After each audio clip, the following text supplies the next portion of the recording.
Hey, what's up, everybody? It is Chris, and today I wanted to talk about the upcoming silver squeeze. I'm sure you've all heard about it. I'm sure you've watched plenty of videos on it.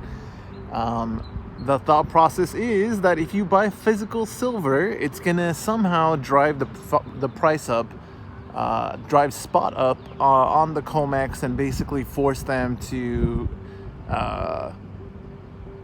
change prices on the COMEX to reflect more of a realistic price for physical silver. In other words, if the price goes up and people demand the delivery of the physical, price can't stay at the low spot that we have now. Again, spot's not low. When you look at it from 2 years ago, it's actually, probably appreciated, 100% on silver? So it's definitely not low, quote unquote, but when you look at all the factors that people talk about, it should reflect a slightly different number than what we have now. My personal take on it is you can't beat the system that way. The reason is because, as we've seen before with the COMEX, they can basically change the rules at any time to fit their needs. So it's not like they're a very straightforward system where, hey, you need to deliver this physical silver in a short period of time and that's it. Nope. They can always just say, you know what, you have 6 months to deliver it, or this or that. And not enough people are going to sit on the sidelines waiting for it to make that decision. And so you really can't beat the system in that way. The other part of this equation, why I personally don't think this silver squeeze will work, is because really the ones you're punishing are actual stackers, because there's not really a shortage of silver per se. There's silver out there. It's just not in the products that stackers would buy. And so what's going to happen, if anything, is the price to stackers will go up. In other words, the premium will skyrocket because there's demand and there's not enough supply of the products that we buy. And so I just think this idea that's, obviously translated into other commodities and even like cryptocurrencies and things, thinking that, if you get enough people together, they can break the system or change it or knock it out. And there is truth to that in certain instances, not all. This is one of those instances where, because the price of physical silver is determined by the paper price, it's a much harder game than something like the stock market. Very different animal. Same thing I would say with cryptos. Although cryptos, it depends on the crypto, really. Because when you have a fixed asset like Bitcoin, where there's a certain known amount that will ever come into existence, that can be played with. But if you have something like Dogecoin, where Dogecoin, they can create as many Dogecoin as they want infinitely. That's a different animal. It's very different. And like, if you don't understand the difference between them and you start throwing money at all of these different opportunities, quote unquote, you can get burned. It's tough. Personally, I definitely see that the environment right now is risk on. People are throwing money at anything that they think they can get a return on. Whether it's real estate or cryptos or whatever it is that they're putting money into. That has a good side and a bad. You have to know when to pull your profits. Again, it's never wrong to take a profit. If you end the day with more money than you had when you started, that's a good day. But it's hard because, look at something like Bitcoin. What if you got out at 10 grand and you made, you bought in at 3 grand? You felt like a winner there for a few months, right? But if you're looking at it now, when it went up to 64, it's come down now into the 50s again. But you're probably thinking, damn, if I would have held on. Yeah, there's always that risk. And so this is the hard part when you're chasing, when there's this much FOMO out there, fear of missing out. It is really difficult. And it's always times like this where something comes out of left field and just knocks the whole house of cards down. What that'll be, I have no idea. Do I think it's going to come? Probably not anytime soon. The reason I don't think it's going to come soon is because there are too many people crying wolf right now. There are too many channels saying, oh, the market's going to crash. This is going to crash. Oh, it's going to be a doomsday. Nah. That started after 2008. After 2008 really hit everybody in the gut because not too many people saw it coming. There were a few, Peter Schiff being one of them, who really kind of understood the mechanisms of what was happening at the time. But after that 2008 crash, every channel has their economist or their investment manager or this and that, blah blah blah. Oh, market's gonna crash, market's gonna crash, market's gonna crash. If everybody is saying the sky is falling, yeah, you know what, there is gonna be a market crash at some point. Do I know when it's gonna happen? No. But if I keep saying it all the time, do I get to be the hero when it does crash? Do I say, look, I predicted it? Nah, it doesn't work like that anymore. So when you see all these doom and gloom people out there, oh, market's gonna crash and everyone's gonna lose their money. Yeah, it will crash at some point. It'll go down. But you know what?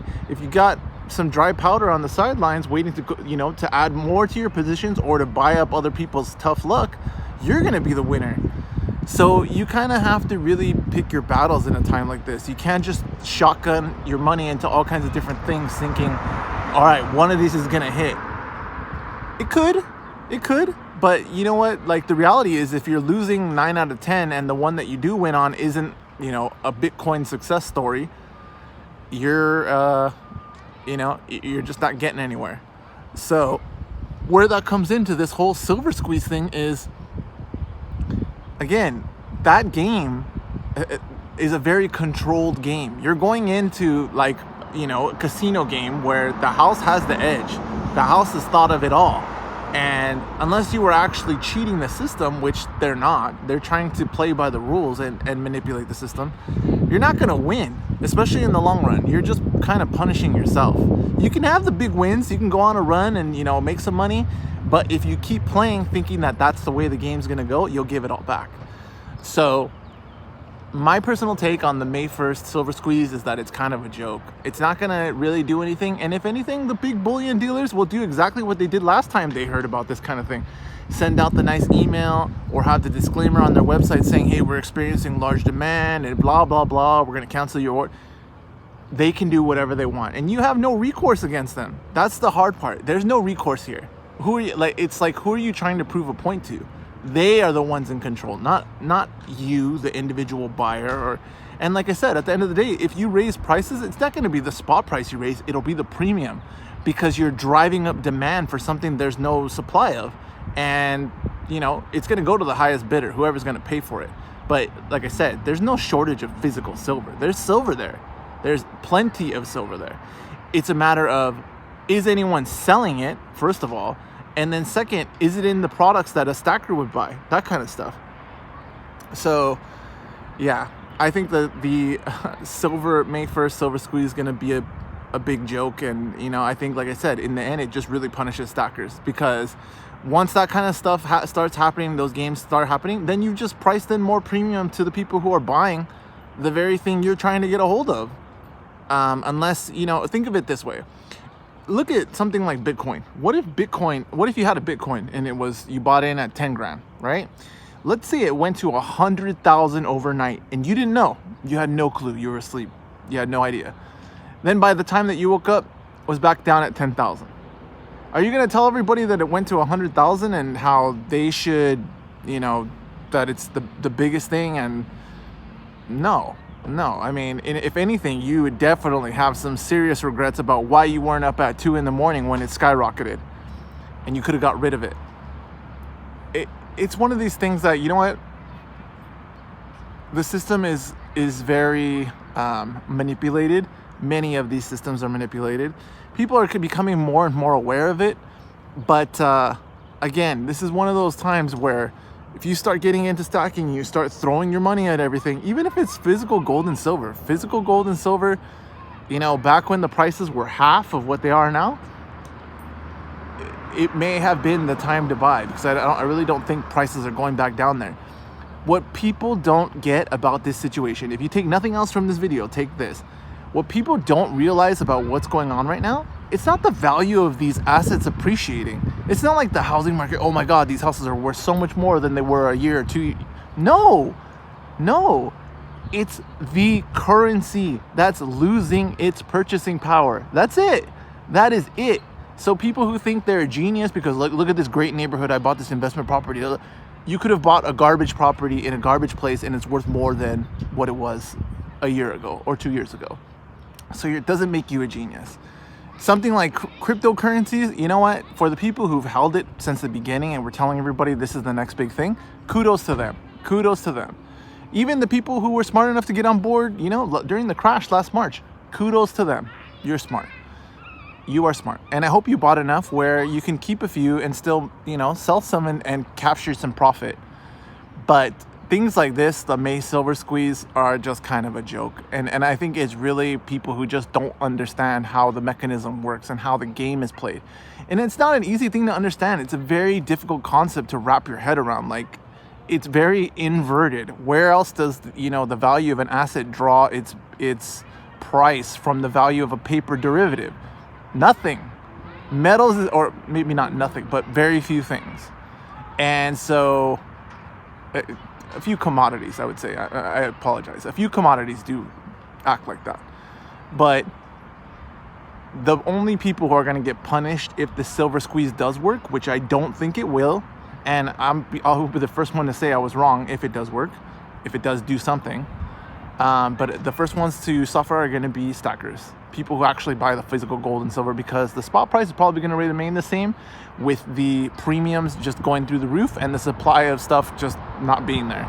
So we'll see how it plays out. And I hope you appreciated the lovely park view versus seeing just silver and gold. I like to mix it up every once in a while. But that's my take for today, and hopefully I have some new stuff to show pretty soon. All right, take care. Until next time.